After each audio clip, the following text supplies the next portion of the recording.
Bom dia a todos, é uma grande alegria estar aqui com a presença de vocês, com esses professores ilustres que estão ao meu lado e também com as palestras que eu tive o prazer de assistir. E vamos agora para as últimas exposições desse grande seminário de excelente sucesso, que com a colaboração da Ordem do Instituto dos Advogados do Paraná, numa parceria maravilhosa, como devem ser as coisas, né? Então, eu tenho ao meu lado a professora Luciana Pedroso Xavier, professora de Direito Civil da Universidade Federal do Paraná, doutora e mestre em Direito das Relações Sociais pelo Programa de Pós-Graduação da Faculdade de Direito da Universidade Federal do Paraná, presidente da Comissão de Direito das Famílias da OAB Paraná, gestão 2022-2024, presidente do IBDCOM Paraná, líder do grupo de pesquisa Aspectos Controvertidos no Direito Privado Contemporâneo, integrante da rede de pesquisa de Direito Civil Contemporâneo, advogada sócia do PX Advogados Associados, mediadora judicial e extrajudicial. E ao meu lado também o professor Dr. Carlos Eduardo Pianoski Ruzic. Possui graduação em Direito pela Universidade Federal do Paraná, 1999, mestrado em Direito das Relações Sociais pela Universidade Federal do Paraná, 2003, e doutorado pela Universidade Federal do Paraná, 2009. Atualmente é professor associado nos cursos de graduação e pós-graduação em nível de mestrado e doutorado da mesma universidade, membro das comissões de juristas nomeada pelo Senado Federal para a elaboração de anteprojeto de reforma do Código Civil. Pelo currículo dos dois, jovens, estudiosos, já se pode antever o sucesso dessas palestras. Antes de começar, eu quero saudar aqui o Dr. Lucchesi, presidente do Instituto dos Advogados, que é uma grande alegria estar com ele novamente, e também a doutora Edeni Andrade Arruda, que foi a primeira representante da OAB do Paraná no Conselho Federal, não é, doutora Edeni? Que tem uma longa história na advocacia. Então, saúdo também os advogados na pessoa dessa brilhante advogada. Bom, eu vou começar, doutor Carlos Eduardo, se me permite, dando a palavra à doutora Luciana, ou preferem que seja o inverso? Pode ser. Acho que talvez por conta da questão Da matéria? Da ordem da Tá matéria. ótimo. Perfeito. Tá ótimo. Então, Muito obrigada. que é isso. Doutor Carlos Eduardo Pianoski Ruzic, por favor.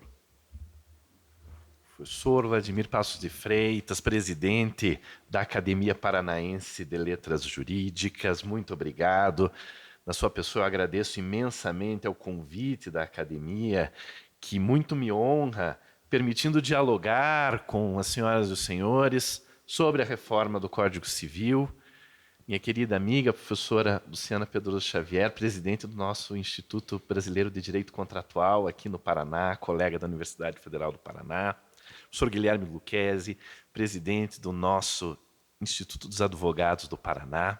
Também meu agradecimento e minhas congratulações pela organização desse evento. Agradeço e congratulo também a Escola Superior de Advocacia da OAB Paraná pela iniciativa. É realmente uma honra poder participar de um evento que é organizado por essas três instituições que são as maiores disseminadoras da cultura jurídica aqui no nosso estado. É de fato um privilégio, de fato uma honra.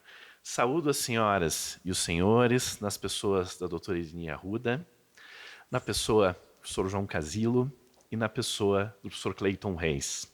Permitam-me algumas palavras iniciais.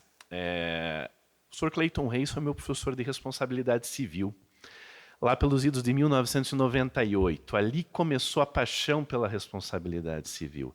Naqueles fins de tarde, em 1998, quando eu saía do estágio e ia para a universidade, já bastante entusiasmado pelas aulas do professor Cleiton, das quais eu lembro até hoje. E lembro que o professor Clayton já dizia que, do ponto de vista técnico, a distinção mais adequada é entre dano extrapatrimonial e dano patrimonial. Dentro do dano extrapatrimonial está o dano moral. Pois é, agora no anteprojeto de reforma do Código Civil, essa distinção é contemplada. E permito-me também dizer que foi a partir das aulas do professor Clayton que eu tive o imenso prazer de ler o livro do professor João Casilo. A tese de doutorado do professor João Casilo, escrita em um momento no qual a própria possibilidade de indenização por danos morais era altamente discutida, por vezes era apenas residual, quando não houvesse demonstração de dano patrimonial. E o professor João Casilo não apenas já sustentava e demonstrava, a partir da doutrina estrangeira, que essa indenizabilidade independe de qualquer existência ou não de dano patrimonial, como já trazia uma função punitiva em um diálogo entre o Código de Bevilacqua e o Código Penal, quando tratava dos critérios de dias-multa para a fixação da indenização. Então, uma obra à frente do seu tempo, e me permito citar também o prefácio, a primeira edição da obra do professor Elimar Zaniavski. Esse prefácio foi escrito pelo professor João Casilo, e o professor João Casilo mencionava que, quando foi defendida a dissertação que se tornou tese do professor Elimar Zaniavski sobre a tutela geral da personalidade, foi um trabalho defendido pouco antes da Constituição de 88. O professor Casilo mencionava que, com a Constituição de 88, passamos a ter um fundamento normativo constitucional para uma tutela geral da personalidade centrado na dignidade da pessoa humana. Pois é, esse hoje é o entendimento pacífico, e no artigo 11 do anteprojeto de reforma inserimos a dignidade da pessoa humana expressamente como fundamento da tutela geral da personalidade. Portanto, minha homenagem a esses mestres que foram fundamentais e são fundamentais na construção do direito civil brasileiro. Muito obrigado.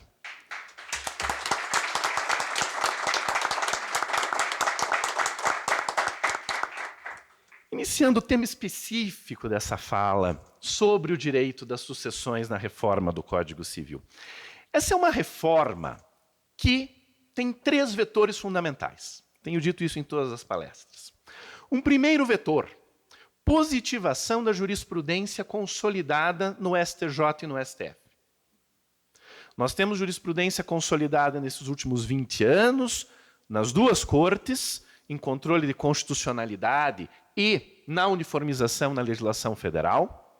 Então, esse é um primeiro vetor. Um segundo vetor, positivação de posições doutrinárias consolidadas, majoritárias.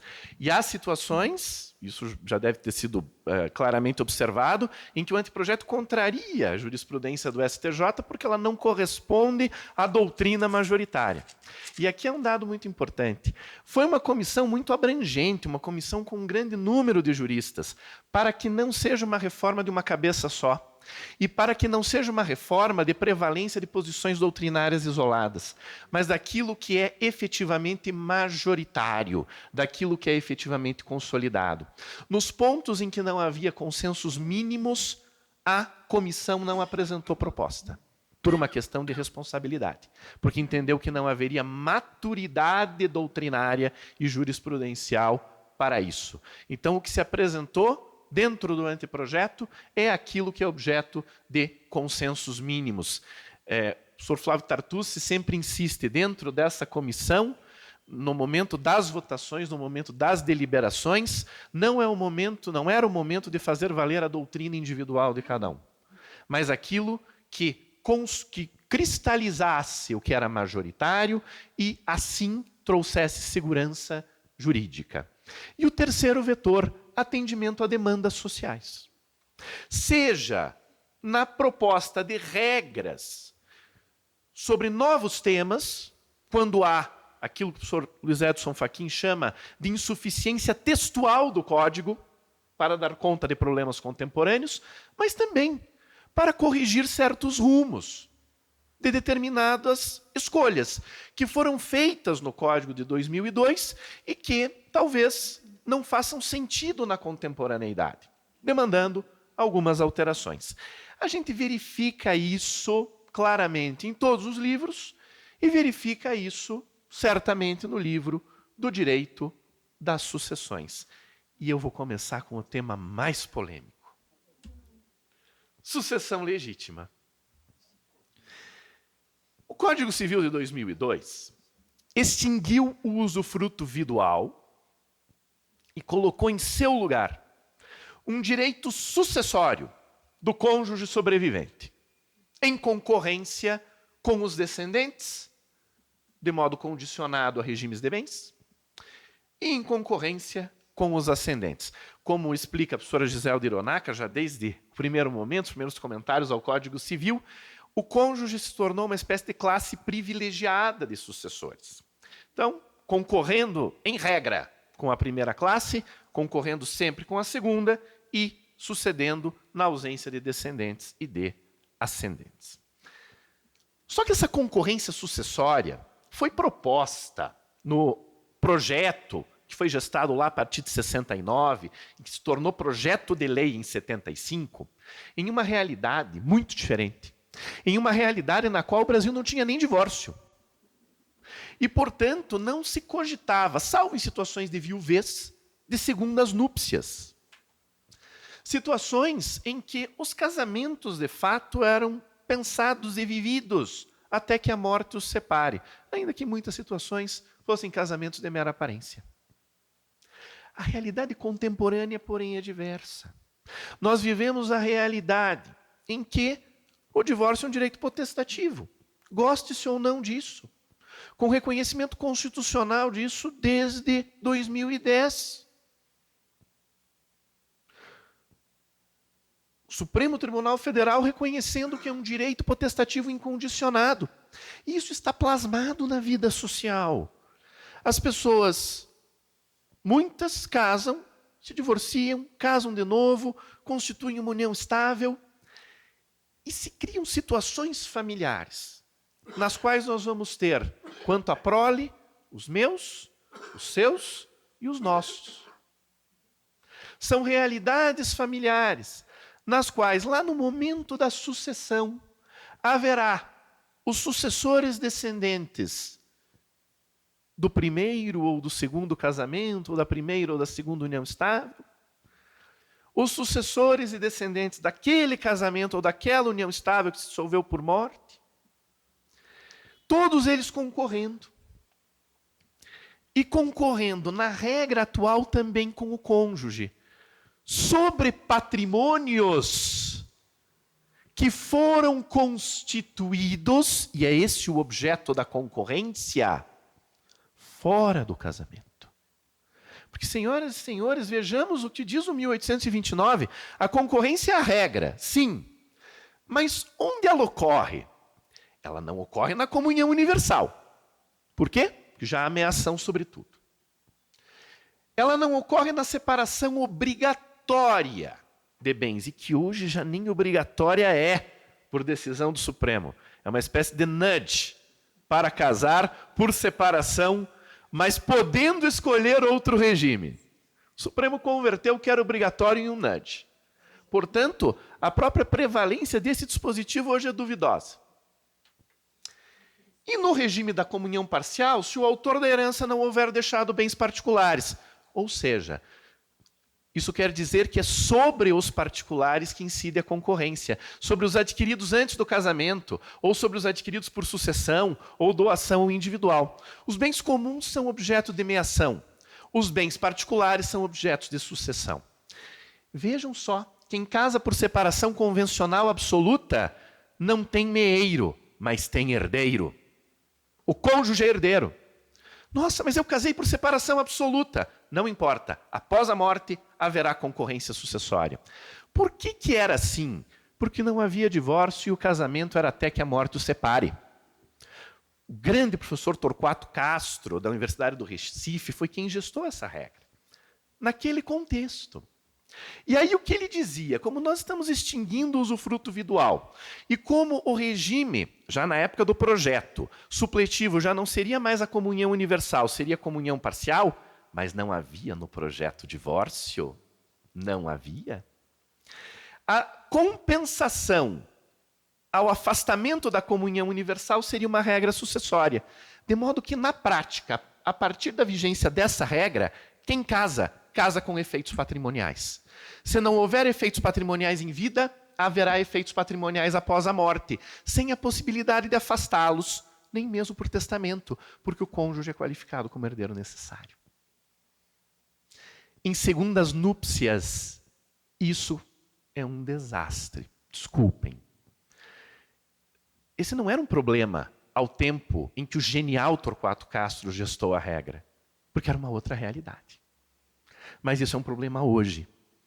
Quantas das senhoras e quantos dos senhores não veem o olhar de perplexidade dos seus clientes e das suas clientes no escritório quando informam que num regime de separação absoluta de bens tem concorrência sucessória? Ou quando no regime de comunhão parcial a pessoa é informada que sobre os bens particulares haverá concorrência sucessória. Para afastar esse problema, o anteprojeto adota uma regra ousada. E que é uma regra que foi trazida, não foi nem pela subcomissão de sucessões, que mudava o objeto da concorrência sucessória para os bens comuns, mas afastava a condição de herdeiro necessário do cônjuge, permitindo afastar por testamento. Foi pelos relatores gerais, Flávio Tartucci e Rosa Neri. Mas com a chancela posterior da subcomissão, eu me lembro quando Flávio Tartucci, na última audiência pública em Brasília, em um almoço, sentou à mesa comigo, Mário Delgado, Pablo Stoltze e com minha mestra Giselda Hironaka e disse: vou propor a eliminação da concorrência sucessória. Vocês concordam? E todos olhamos para a professora Giselda, né? Aquela questão do temor reverencial e do respeito à construção doutrinária. A professora Giselda disse: minha tese de titularidade da USP foi sobre concorrência sucessória. E eu jamais gostei dela. O que o anteprojeto propõe? Eliminar a concorrência sucessória. Ninguém está eliminando meação dentro dos regimes de bens. A meação está presente. Aliás, há medidas compensatórias, porque a meação é até ampliada.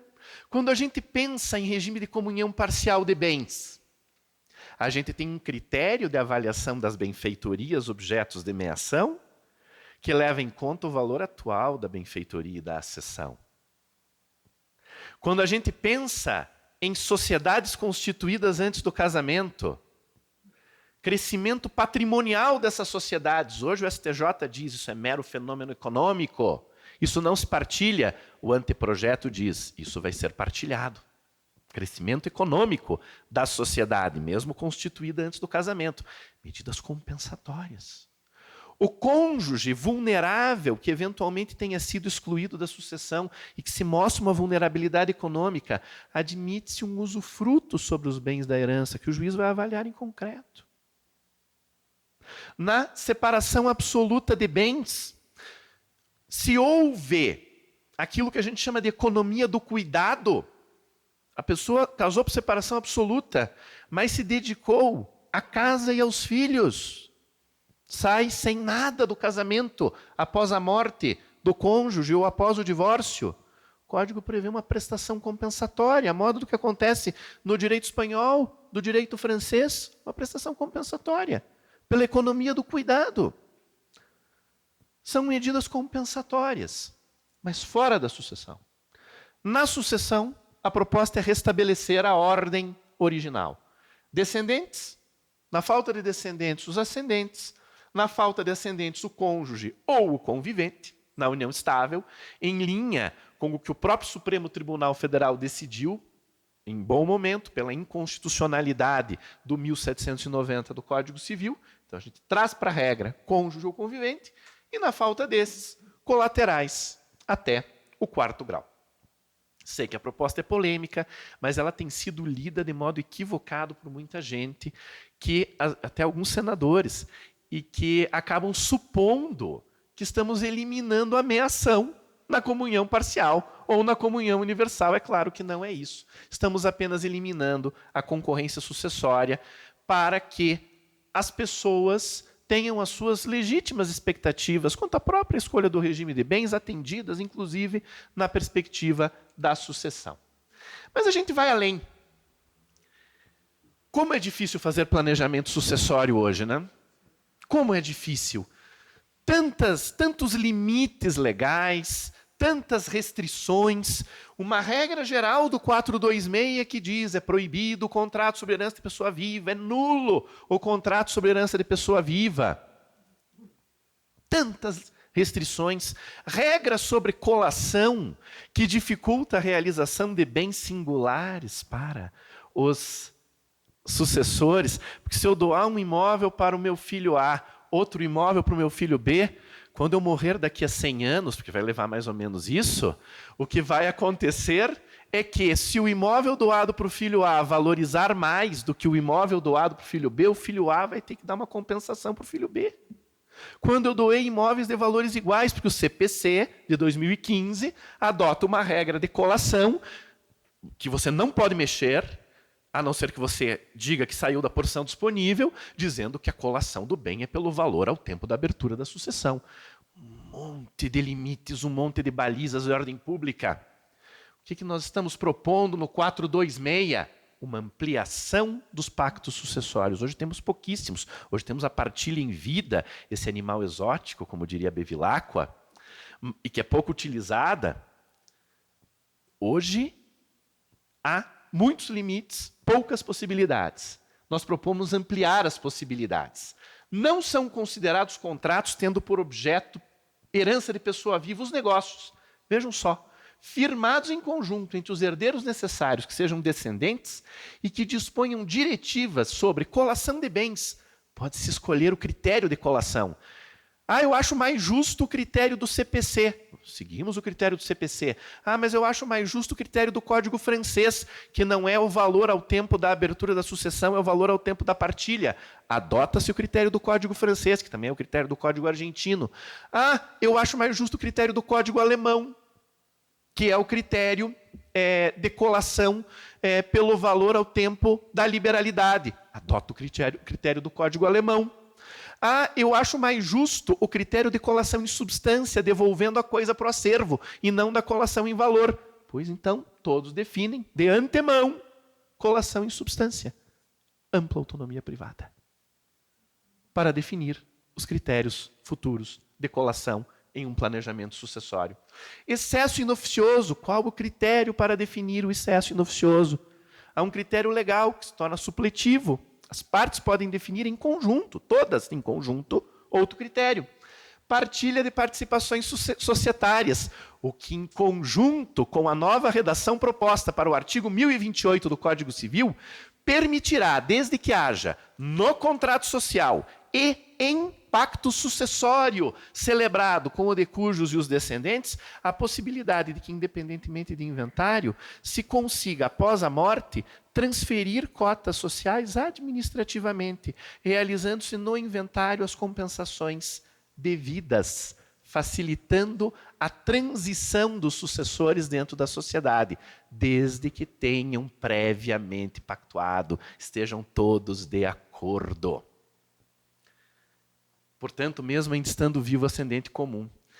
Possibilidade de cônjuges ou conviventes estabelecerem em pacto antinupcial ou convivencial renúncia à condição de herdeiro, inclusive na terceira classe. Podem estabelecer isso, e podem fazer isso por pacto antinupcial ou mesmo por pacto pós-nupcial. O Código permite isso também. Ampla autonomia privada. Então vejam, os nubentes por meio de pacto antinupcial ou por escritura pública pós-nupcial, aí já não mais os nubentes, né?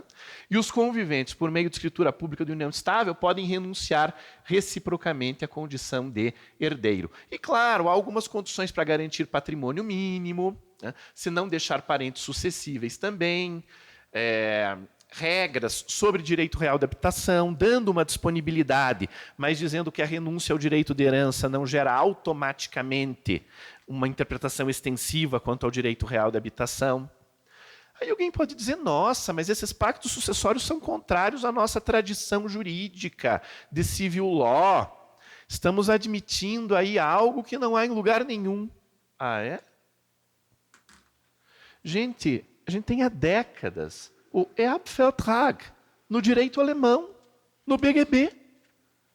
O autor da herança, o Erblassen, o deixador da herança, na tradução literal, o autor da herança pode, por contrato, nomear herdeiro, estabelecer legados e encargos e escolher o direito sucessório aplicável dentro da lógica, que é bem verdade, da União Europeia. Pode escolher na Alemanha.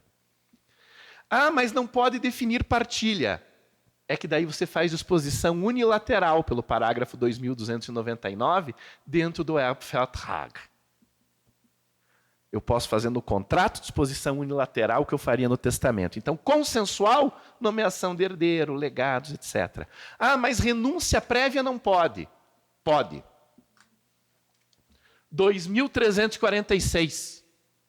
Tanto parentes quanto cônjuge do autor da herança podem, mediante contrato com este, na verdade a tradução não está literal, é que ela é repetitiva, o autor da herança e o autor da herança. O código repete 2 vezes. Então, eu pus com este, mas pus entre parênteses o que é o literal. Renunciar ao seu direito legal de herança. E o renunciante é excluído da sucessão legal como se não fosse mais vivo ao tempo da abertura da sucessão. É diferente da nossa regra. É como se jamais houvesse adquirido a qualidade de herdeiro, não é a lógica da pré-morte. Mas o sentido geral é esse.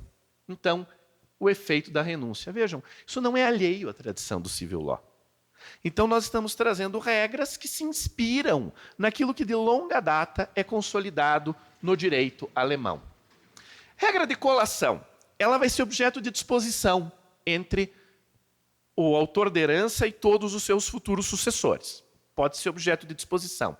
Mas se as partes não dispuserem, tem aqui norma supletiva com retorno ao critério do Código Reale. Por quê? Porque o CPC voltou ao critério do Código 73. O Código Reale adota o critério do Código Alemão, que é colação pelo valor ao tempo da liberalidade. Esse é o critério do Código Reale. Só que daí veio o CPC e disse, não, abertura da sucessão, voltando à redação do CPC de 73. Contar um bastidor. Quase que não se mexeu nisso na reforma. Aí, na véspera do relatório parcial da subcomissão de sucessões, eu mandei para os meus colegas da subcomissão de sucessões um parecerzinho de 12 páginas, fazendo uma análise de direito comparado, uma análise também pragmática, sugerindo o retorno à regra do Código Reale. Mandei para o professor Delgado, o professor Tepedino, a professora Giselda, e eles concordaram. E os relatores gerais também concordaram, mas houve uma alteração de redação apenas. Eu havia sugerido, vejam essa é a redação do CPC, eu havia sugerido que a correção monetária, apenas a correção monetária, fosse até a data da partilha, por uma questão pragmática. Relatores gerais colocaram a partir da abertura da sucessão, porque eles entendem que a própria valoração dos bens a partilhar também é na abertura da sucessão, independentemente do tempo de trâmite do inventário. Como isso vai se fazer na prática, se os juízes vão entender assim, vamos ver. Mas o critério de valoração é o ato de liberalidade. E se não atribuir, ou claro, se a estimação for falsa, incorreta, pelo que valessem ao tempo da liberalidade. O que de fato parece muito mais justo e permite planejamento sucessório, não se sujeita à incerteza de valorizações diferentes dos bens doados. Outro tema trazido pelo anteprojeto, demanda social, herança digital. Ok? Nós vamos ter, quanto aos bens patrimoniais da herança, os aspectos patrimoniais digitais, a característica como herança. Redes sociais, comunicações dotadas de caráter econômico, tokens não fungíveis, tudo que podemos imaginar no mundo digital, isso integra a herança. Já as mensagens, quanto às mensagens privadas, foi adotada uma solução majoritária dentro da comissão, me permito dizer, dela discordo, mas foi acolhida majoritariamente, democraticamente. Vamos ver o que o Congresso vai fazer. Quanto às mensagens privadas, elas não poderiam ser acessadas pelos herdeiros, a não ser que isso seja autorizado pelo titular dessas mensagens privadas. Me parece que aqui deveríamos fazer como na Alemanha, uma analogia com o baú de cartas da vovó, fechado a chave, escondido embaixo do armário, que os sucessores encontram e arrombam o cadeado. Cometeram um ato ilícito? Não. É a mesma coisa a mensagem do WhatsApp. É a mesma coisa a mensagem de e-mail. Só o meio que é diferente. Talvez do ponto de vista quantitativo seja diferente, mas a substância é a mesma. Ou não posso arrombar o baú da vovó e não posso arrombar a senha do e-mail, ou posso fazer as duas coisas. Mas não foi essa a opção da comissão. Obviamente, democraticamente, respeito à decisão majoritária dos pares. E é o que está no projeto para ser discutido no Congresso Nacional, e aí o 1791A, tratando dos bens de natureza patrimonial. Para terminar, muito rapidamente, porque o meu tempo já se exauriu dentro do negócio jurídico-processual, estou inadimplente. Outros temas que eu só vou pontuar. O que acontece se houver inseminação artificial pós-mortem? Brave New World, né? Isso já é uma realidade, gente. O primeiro caso autorizado judicialmente de inseminação artificial pós-mortem, de fecundação de gametas após a morte, aconteceu aqui em Curitiba. E aí, tem direito sucessório ou não? O 1799, em princípio, vai nos dizer que não. 1798 vai nos dizer que não, porque só tem legitimidade para suceder as pessoas já nascidas ou já concebidas ao tempo da abertura da sucessão. Essa pessoa foi concebida depois. O que nós estamos aqui admitindo? É possível que haja direito sucessório para essas pessoas, desde que ocorra até 5 anos após o falecimento e desde que seja autorizada pelo autor da herança. Há um limite temporal aqui. Vejam, hoje essas pessoas nem têm direito sucessório. Nós estamos atribuindo o direito sucessório, mas com um limite temporal. Usufruto em favor do cônjuge vulnerável que tenha sido excluído da sucessão, já mencionei isso, mas tem que demonstrar vulnerabilidade econômica, necessidade, e o usufruto perdura enquanto a necessidade perdurar. Limite a renúncia, que não compreenderá bens desconhecidos pelo renunciante na abertura da sucessão. Renuncio à herança. Por quê? Porque dentro da abertura da sucessão, o que me é apresentado, que se tem conhecimento, é a existência de um automóvel com multas. Mas depois se descobre que, na verdade, essa pessoa era titular de uma enorme coleção de obras de arte. Eu não conseguia ver isso em registro imobiliário, estava lá escondidinho, e herdeiros que sabiam disso estavam sonegando as obras de arte.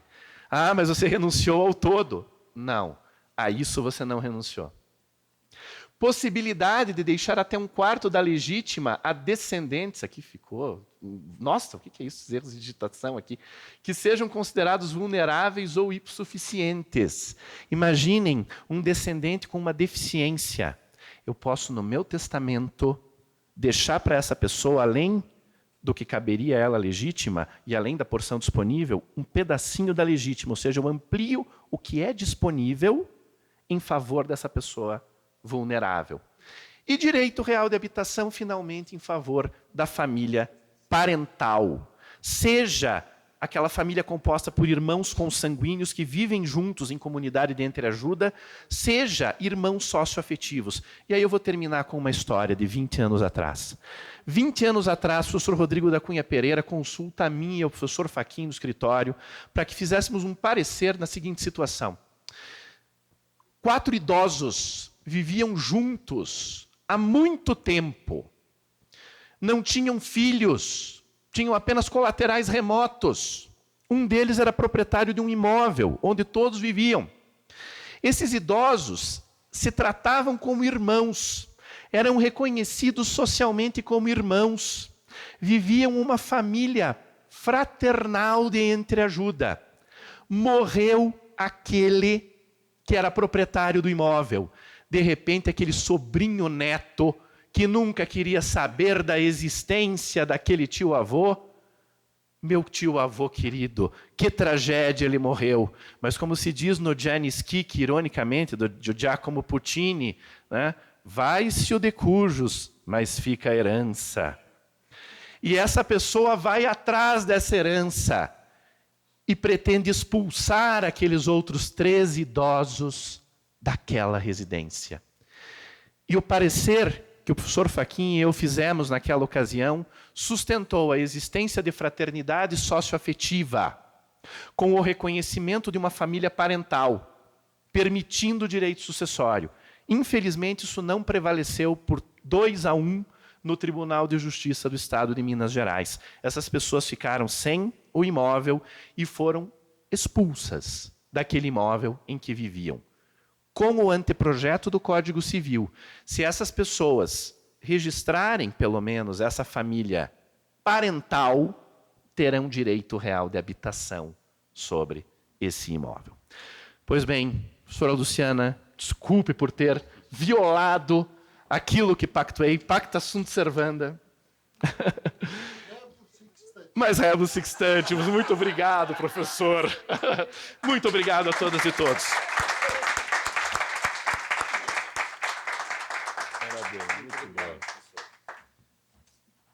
Vamos agora ter o prazer de ouvir a professora doutora Luciana Pedroso Xavier. Com a palavra, professora. Bom dia a todas e todos.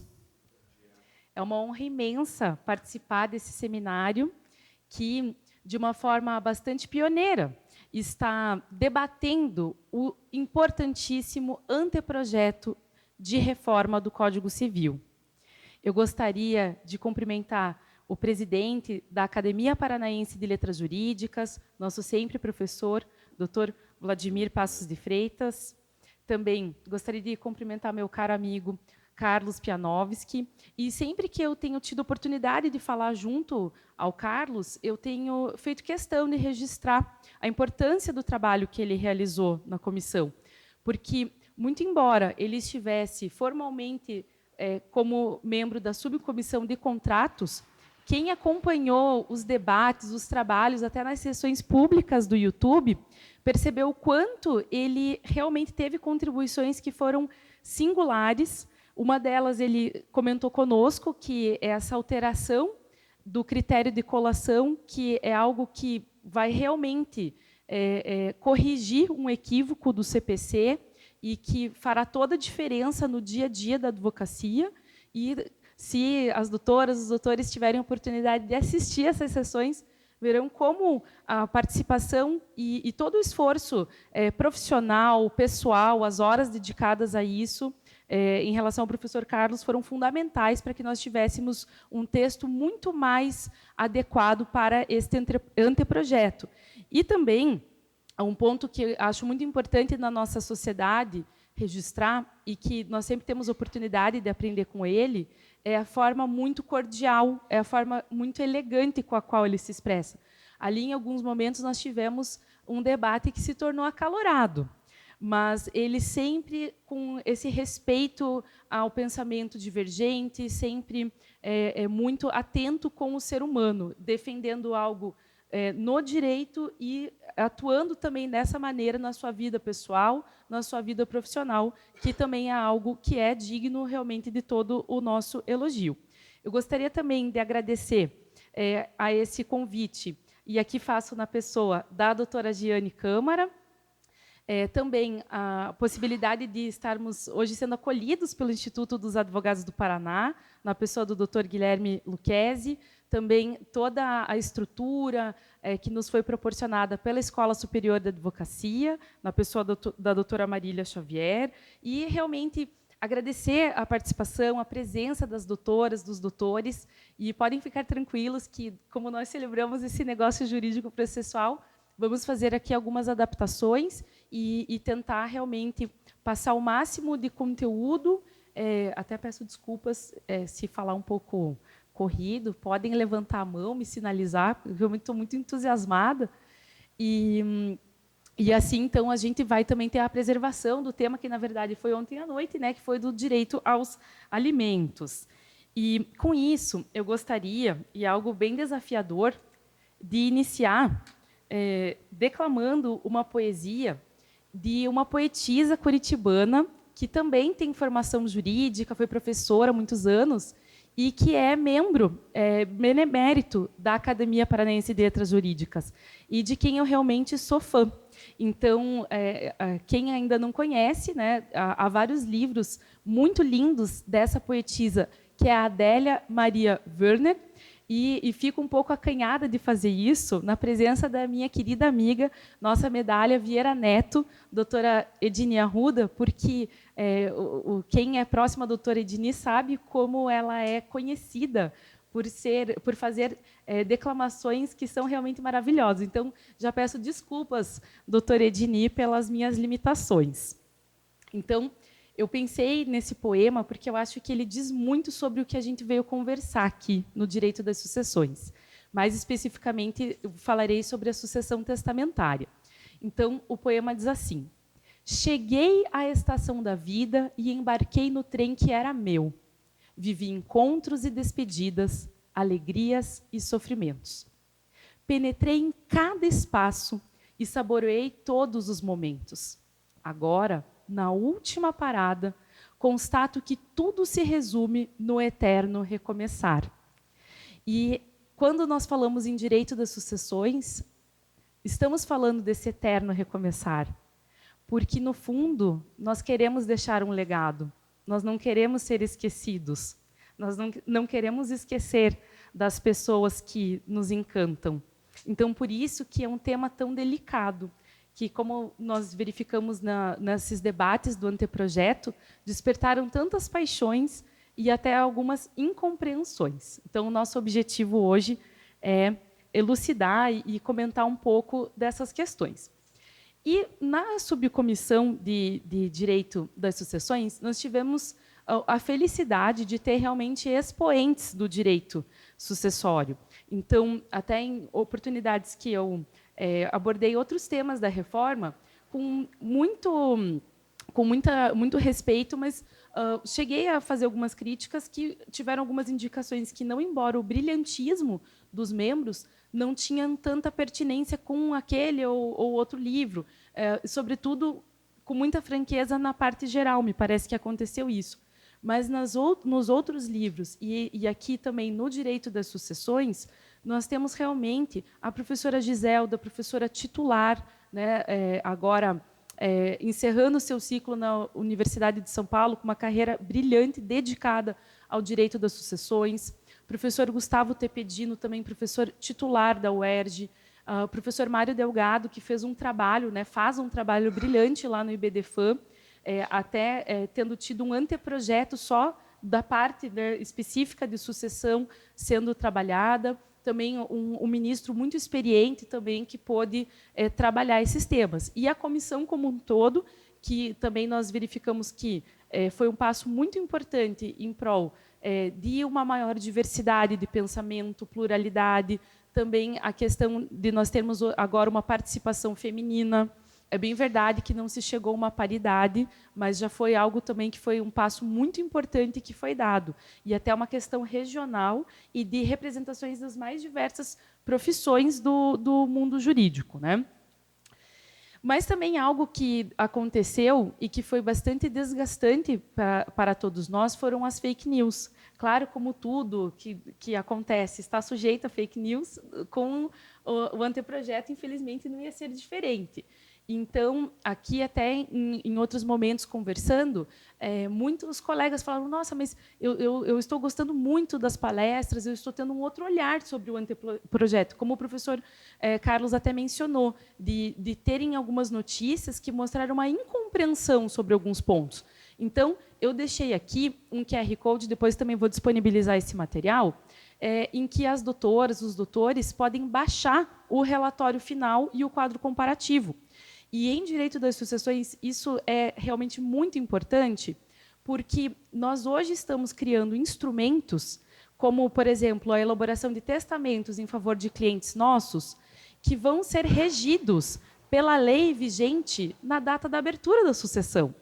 Então, algo que nós já podemos começar a fazer, vou dar o exemplo do testamento, mas nós poderíamos pensar em pactos parasociais e diversos outros instrumentos de planejamento sucessório, já até escrever condicionalmente algumas seções desses documentos jurídicos, já pensando que elas podem ser aplicadas no momento em que a gente já tenha uma nova redação.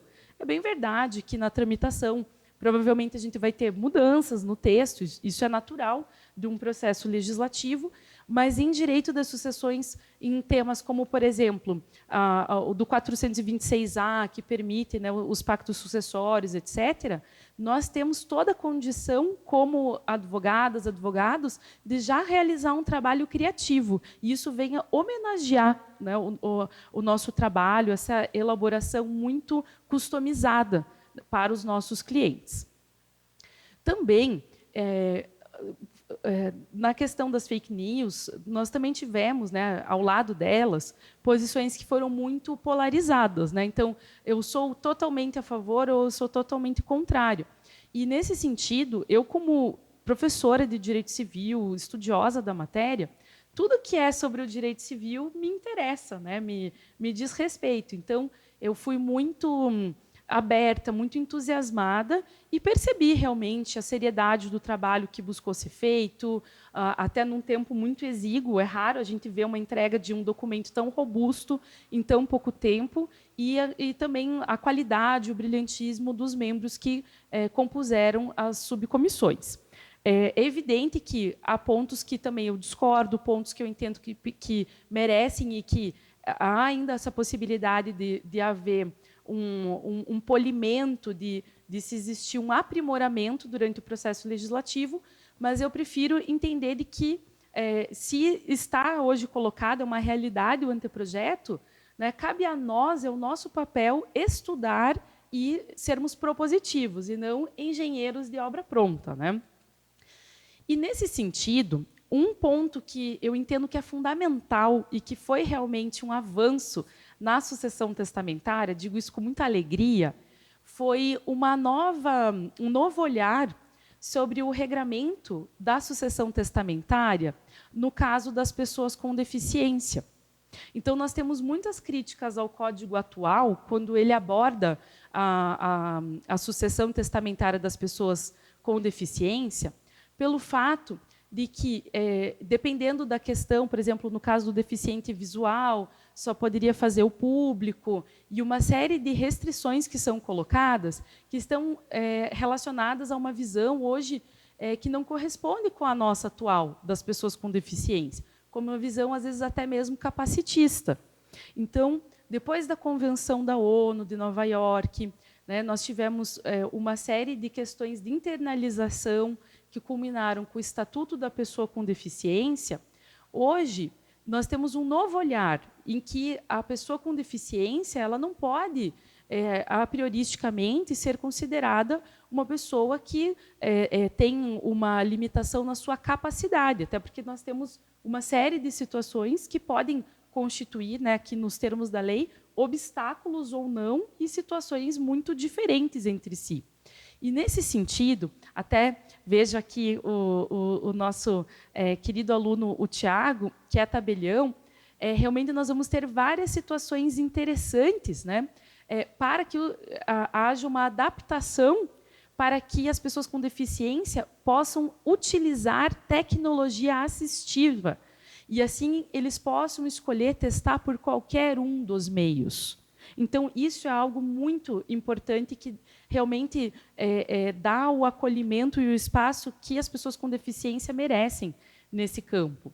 Também aqui, depois eu vou retornar nesse dispositivo, mas mais ali no finalzinho, no parágrafo 2º, nós temos aqui: caberá ao tabelião fornecer todos os recursos de acessibilidade e tecnologia assistida disponíveis para que a pessoa com deficiência tenha garantido o direito de testar. Então, aqui, mais uma vez, há um reforço, né? E, em outros dispositivos, a gente tem até a questão, né, de poder ser indicado um intérprete de Libras, de existir uma cópia, por exemplo, né, que seja disponibilizado num formato que seja realmente acessível, como Braille, como áudio, né, com uma fonte ampliada, que isso também a gente até tem visto muito na universidade. Hoje nós estamos trabalhando com a neurodiversidade, né? Então, até às vezes, uma fonte ampliada que permita que a pessoa consiga visualizar adequadamente esse instrumento, e também arquivos digitais. E aqui a gente até faz uma relação com algumas restrições de aplicativos, softwares, que, por exemplo, exigem uma contraprestação financeira. Então, também poderiam ser um obstáculo. Então, serem meios acessíveis, que não demandam esse tipo de obstáculos, né? E aqui, mais uma vez, né, a gente tem aqui a questão do braille e dessas questões referentes a poder ter um acesso amplo às pessoas com deficiência. Em relação ao testamento conjuntivo, a gente tem uma novidade. E essa novidade está sendo muito polêmica. Por quê? No nosso país, né, atualmente, é proibido o testamento conjuntivo, nas suas 3 modalidades. Então, há uma novidade aqui, em que se mantém, né, ali no caput, então, atualmente, né, proibido, sendo ele simultâneo, recíproco ou correspectivo, mas, na redação aprovada pela comissão, nós podemos ter ali, né, no parágrafo único, testamento conjuntivo recíproco entre cônjuges e conviventes. Esse é um ponto que eu entendo que é muito complexo, porque, até na abertura aqui do nosso evento, nós tivemos o lançamento de uma obra belíssima, né, convido todos a conhecer, do desembargador Cambi, que é sobre a aplicação do protocolo de julgamento com perspectiva de gênero. Então, a gente ainda vê, né, por estudos da própria ONU, que teremos, talvez, que ter 3 séculos para, talvez, se chegar, né, quem sabe, em algo próximo a uma igualdade entre homens e mulheres. E aí, nesse sentido, eu fico um pouco receosa na elaboração do testamento conjuntivo recíproco, em que possa existir uma certa coação, um certo constrangimento. Se ocorrer uma coação, a gente tem como resolver pela parte geral do Código. Mas esse constrangimento, essa situação, ela desvirtua um pouco, para mim, a natureza de testamento, que é de um ato personalíssimo. Né? Para que as doutoras, os doutores até possam compreender um pouco melhor esse meu ponto de vista, recentemente a gente até estava com um problema com alguns tabelionatos, porque mesmo elaborando as minutas e assessorando os nossos clientes, alguns tabelionatos estavam exigindo por escrito que o cliente assessorado, o testador, permitisse a nossa presença como advogados na leitura do seu testamento, por ser, justamente pela lei, um ato de natureza personalíssima, né? E que hoje a gente coloca também aquela cláusula, o CNJ também hoje já trabalhou essa situação, em relação ao sigilo do testamento público, né? Então, a gente roga pelo sigilo, não só pelo tabelionato, mas, inclusive, até das testemunhas, em relação à própria existência do ato. E aí eu fico me questionando, puxa, mas se a gente tiver, então, um testamento conjuntivo, recíproco, entre marido e mulher, entre companheiros, o que acontece se um deles quiser revogar? Porque aqui está sendo naturalmente preservada essa faculdade.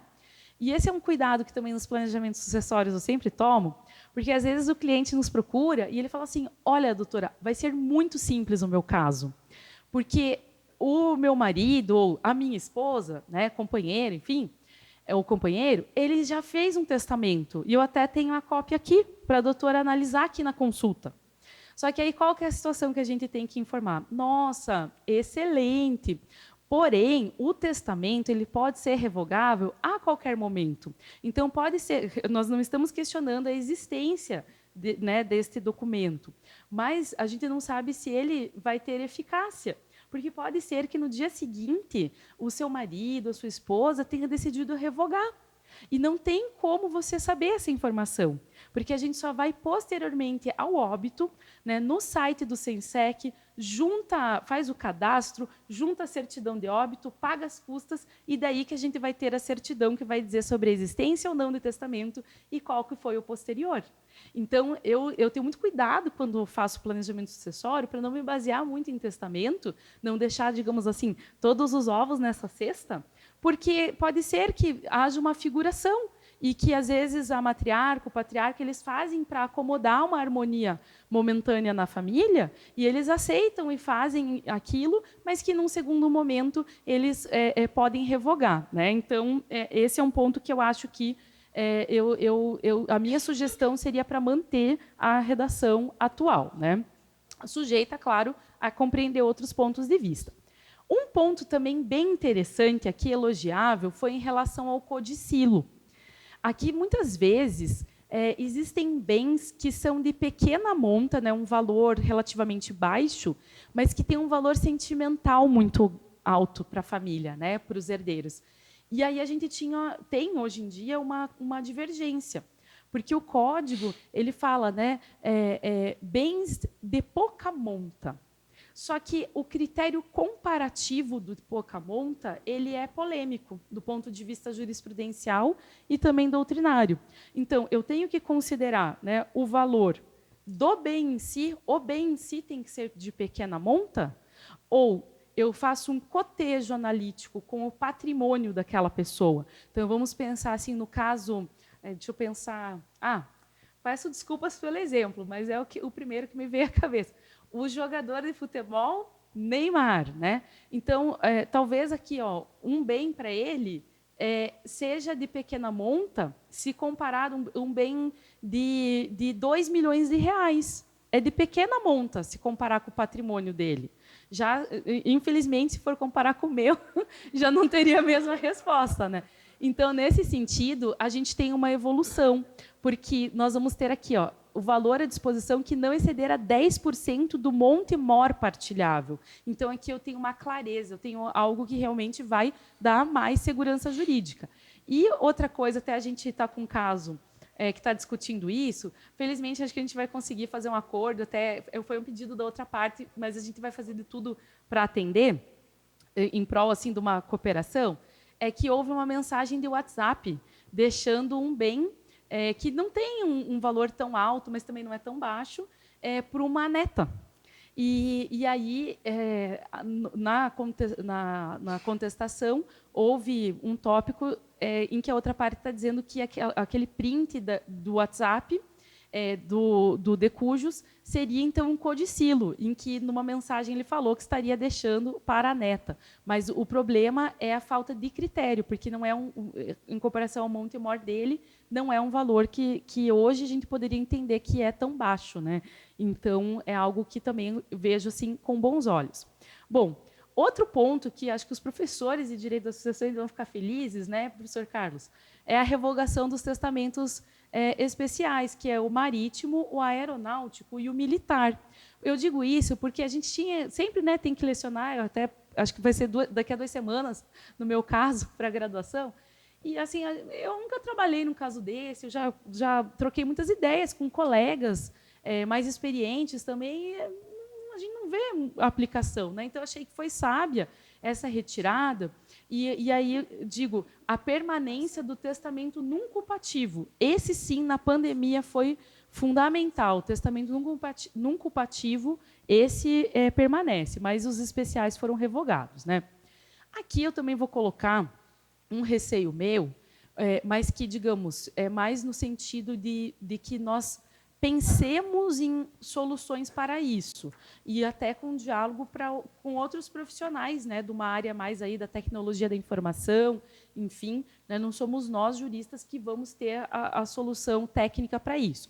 Mas eu percebo que, no que concerne à sucessão testamentária, em diversos artigos, aqui eu peguei esse, mas assim, isso se repete em muitos, é colocado como um critério de segurança quase que absoluta a gravação.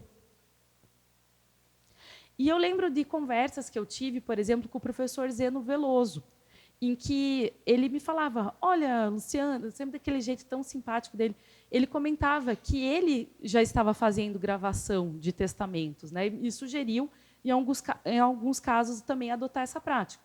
A gente já teve algumas resistências, mas sempre conversando, explicando o ponto de vista. Hoje a gente consegue fazer essa gravação, mas que é mais uma salvaguarda, mais um cuidado. É como, por exemplo, pedir um atestado médico de um neurologista ou, enfim, de um médico que esteja acompanhando. Isso não é exigido pela lei, mas é mais uma cautela. Mas aqui no anteprojeto, não, a gravação, em vários casos, inclusive, ela é obrigatória. E daí, qual que seria o meu receio? A gente também não pode criassem um certo fetiche em relação à gravação, como se o escrito fosse inseguro e a gravação fosse segura. Eu fiz aqui os slides, coloquei esses casos, mas, por coincidência, ontem à noite, quando eu estava indo dormir, já não dava mais tempo de mudar, mas eu vi uma notícia, então, de um golpe que está sendo aplicado utilizando a voz e a imagem em deepfake do apresentador do jornal nacional, do William Bonner, que é uma pessoa que tem muita credibilidade no Brasil, né? É um grande comunicador. E aí o que a gente tem visto, né, são muitos golpes, etc. Então, não é que também essa gravação ela vai ser isenta desses desafios. Então, há essa possibilidade de se pensar em estratégias para comatar essas lacunas, né? Também o que eu aconselharia nesse caso seria aliar o escrito e o gravado, né, para existir mais segurança. Um outro ponto também, né, quando a gente fala de sucessão testamentária, eu vejo que ainda é pouco trabalhada no Brasil a figura do testamenteiro. E aqui, além de ter sido mantida, né, obviamente, essa figura, nós tivemos a criação de uma outra, que me parece muito interessante, que é o do administrador de bens digitais. Então, a advocacia ela também vai poder exercer, né, desde que nós nos sintamos aptos a isso, a exercer uma função de administração provisória ou de administração, por exemplo, durante o inventário dos bens digitais, como pessoas de confiança dos nossos clientes. Então, esse é um ponto bem interessante.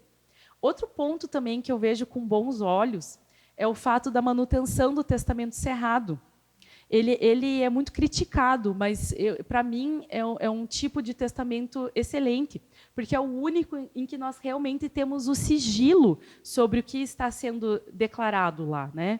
Então, nesse sentido, hoje, até em relação aos bens digitais, nós temos alguns, hoje, que nos trazem uma dificuldade porque usam, por exemplo, tokens físicos ou eletrônicos, etc., como, por exemplo, as carteiras de administrações de moedas digitais. Se a pessoa perde essa senha, se a pessoa não deixa isso escrito em algum lugar, né? Não sei se os doutores já tiveram algum inventário que diz respeito a isso, né? Eu estou vendo o doutor Guilherme, algumas questões assim em relação a outros temas concernentes ao uso indevido de criptos, né? Mas, enfim, que até na elucidação dessas questões envolvendo atos de criptomoedas são extremamente desafiadores, porque a gente tem uma chave única. E se isso é perdido, não tem como entrar em inventário. Se perdeu para todo sempre. Entrou num buraco negro, né? Então, nesse sentido, o testamento cerrado há um incentivo para que ele seja usado para transmitir esse tipo de informações. Então, vamos imaginar aqui que nós temos uma colega, um colega que está investido em criptos, tem uma moeda e tem uma chave pessoal intransferível que não pode ser refeita. Os doutores podem colocar num testamento cerrado, né? Agora, claro, olha a importância da figura do testamenteiro. Se elege um testamenteiro experiente, uma pessoa de confiança, essa pessoa vai deixar guardado num cofre e a obrigação dessa pessoa, como testamenteiro, fazer a entrega e essa gestão adequada, né? Então, eu achei super vanguardista e alvissareira essa situação. E aqui eu queria agradecer também publicamente novamente ao Carlos e também a toda a comissão. Essa é uma foto de uma audiência pública, perdão, essa não chegou a ser uma audiência oficial pública, né, como a do Rio Grande do Sul, outras que foram realizadas. Essa, na verdade, foi uma audiência aberta em que foram convidadas algumas pessoas para falar sobre temas do anteprojeto, e eu recebi esse convite que muito me honrou para falar na Comissão de Sucessões sobre a figura do fideicomisso. E, para mim, essa é a grande joia do direito das sucessões. Por que isso? Até algumas pessoas brincaram, Luciana, você acha que ele é um easter egg? E eu não estava tão familiarizada com essa expressão, né? Então, que é como se fosse assim algo que está escondido, mas que é muito importante, que está um pouco oculto, mas que, quando revelado, é de grande importância. E agora então, eu vou me manifestar assim, que eu acho que realmente esse é o grande avanço, dentre tantos que a gente mencionou aqui do anteprojeto. Porque hoje, no Código de 2002, nós só podemos ter a substituição fideicomissária. E a substituição fideicomissária, aqui eu vou pedir licença para passar um pouquinho mais rápido, nós temos a figura, então, do testador, que vai ser o fideicomitente, o fiduciário, que vai receber como uma propriedade resolúvel, né, os bens que são inseridos em fideicomisso, mas ele só pode ser instituído hoje no Brasil em favor da prole eventual. Quem que, num planejamento sucessório, vai arriscar a fazer isso em favor, como o nome já diz, uma prole eventual, né? Então, ele foi um instituto que ficou muito acanhado no nosso código atual. E nós vamos ter, pelo 426-A, né, por diversos outros dispositivos aqui. Então, parte geral, o artigo 91, que vai falar sobre patrimônios, já dando assim uma visão dos patrimônios de afetação, que, combinado com o livro das obrigações e contratos, né, 426-A, e com esses dispositivos vários do direito das sucessões, vão permitir a instituição de fideicomisso de maneira ampla. Então, é toda uma reconfiguração desse instituto. A gente não vai poder usar ele só em substituições testamentárias, e nem só para a prole eventual. A gente vai poder, inclusive, constituir fideicomisso por ato inter vivos. Então, aqui, muito rapidamente, para ficar aqui no...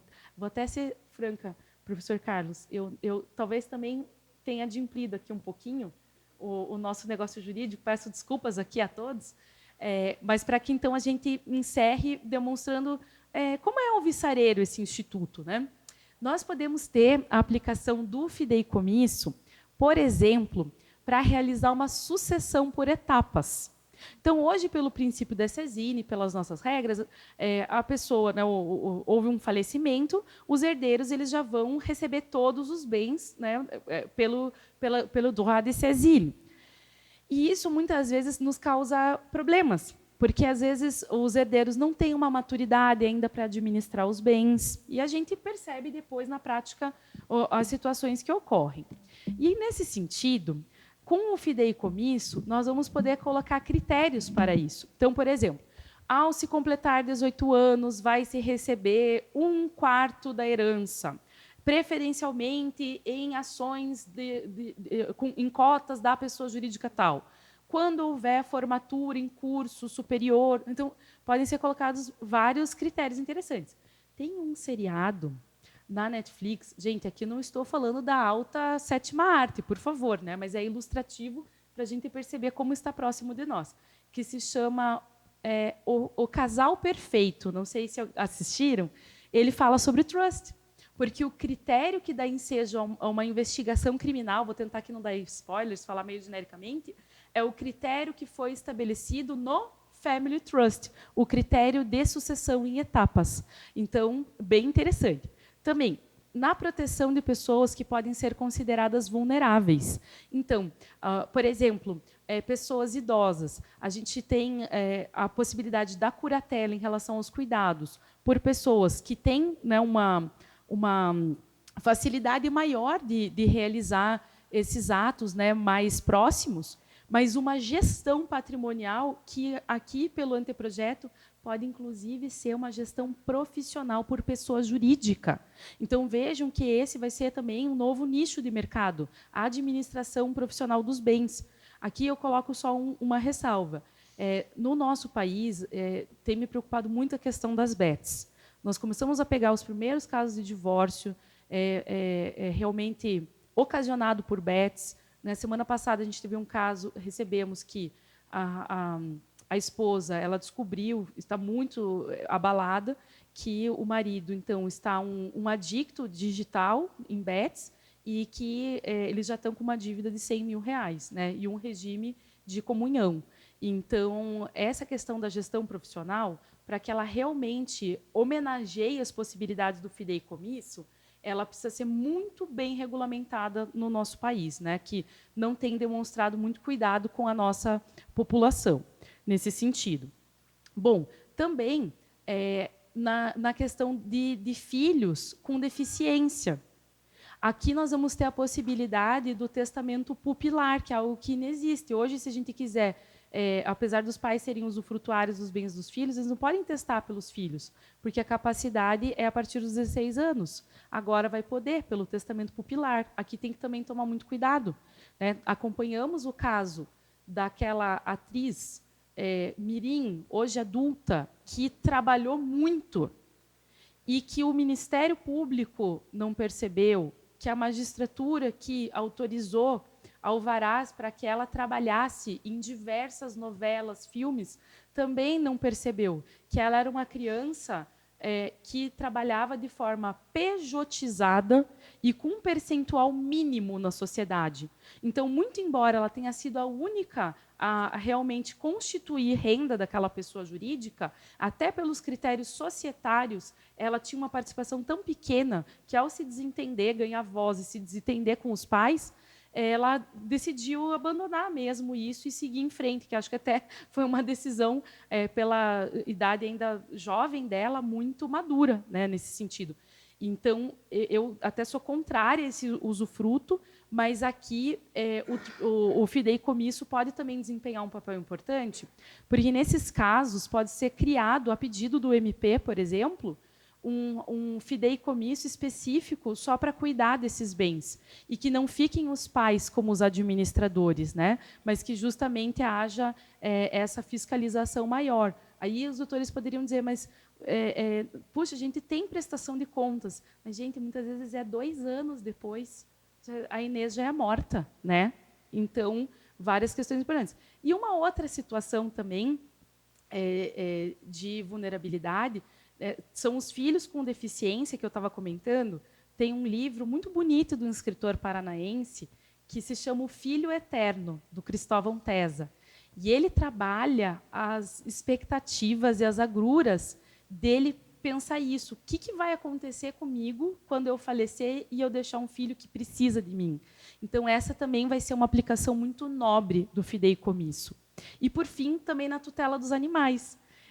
No ano passado, eu tive a felicidade de fazer um testamento apenas existencial, em que a minha cliente era uma senhora com 94 anos, e ela decidiu fazer o testamento porque ela tem um papagaio, e esse papagaio tem 40 anos. E ela estava me contando, né, não conhecia muito bem, que a expectativa de vida do papagaio é até também 90 anos. Então, ela falou, olha, eu sei que alguém vai precisar cuidar do louro por mais 40 anos, pelo menos, né? Então, e ela estava muito apreensiva, porque ela falou, se alguém soltar, né, depois, após o meu passamento na natureza, ele vem a óbito, porque ele não está mais adaptado para uma vida, né, nesse sentido. Então, também vejo como isso. E eu até defendo, no meu livro sobre os trusts, que o fideicomisso ele não é exatamente um trust, até por uma questão assim de construção histórica, mas, no meu entender, vai ser uma aclimatação do trust internacional pela figura que nos é mais palatável, nos é mais familiar, que é o do fideicomisso. Então, com isso, eu vou ler aqui rapidamente um último poeminha. A gente falou em recomeços, né, para que a gente possa fechar realmente essa ideia, né? Então, ele se chama, né, dessa mesma poetisa e membro aqui, né, da Academia Paranaense de Letras Jurídicas. Ela é membro benemérito e que se chama Cantar. Canto a manhã que se esvai, a tarde que se apaga, a noite que desfalece. Não há despedidas, apenas reencontros. Muito obrigada.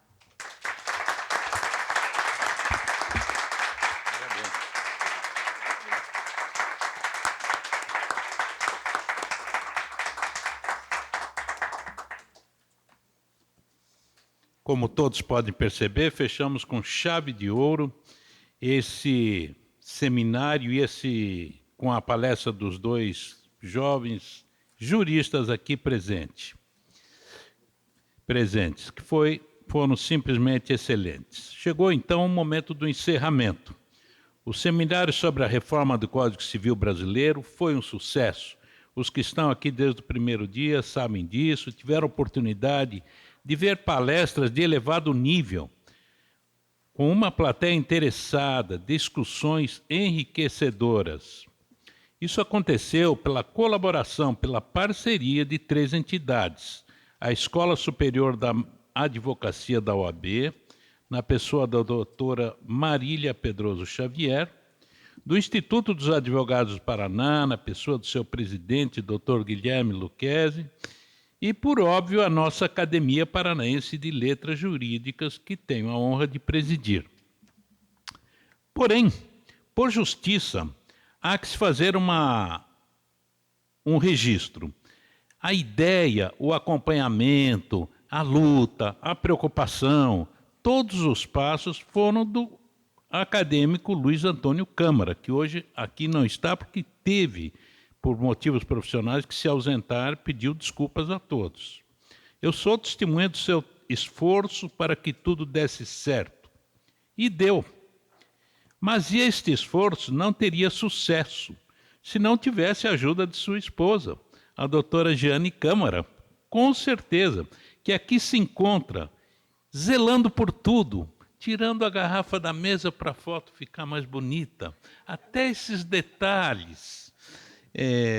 Então, muito obrigado, doutora Jeane, pelo seu...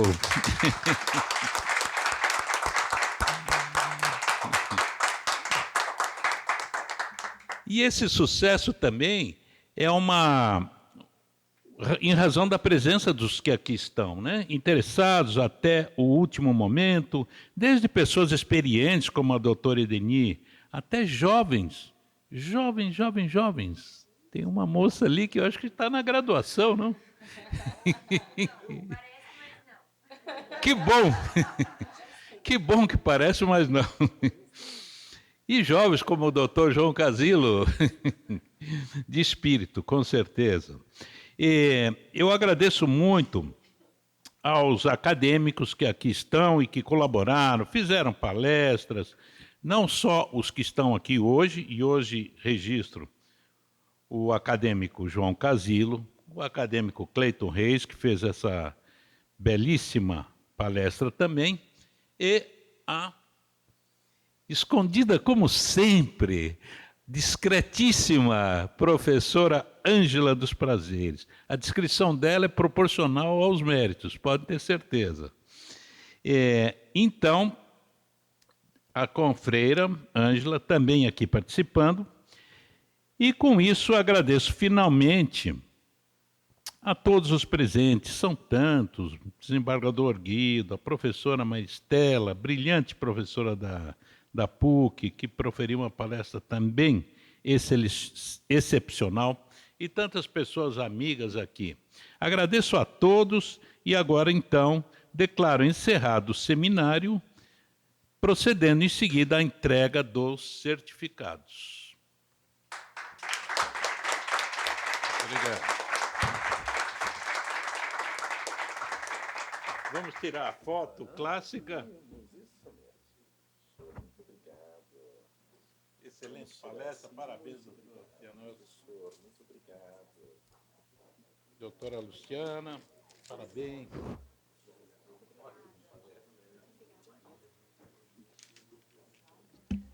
O doutor Guido quer fazer o registro.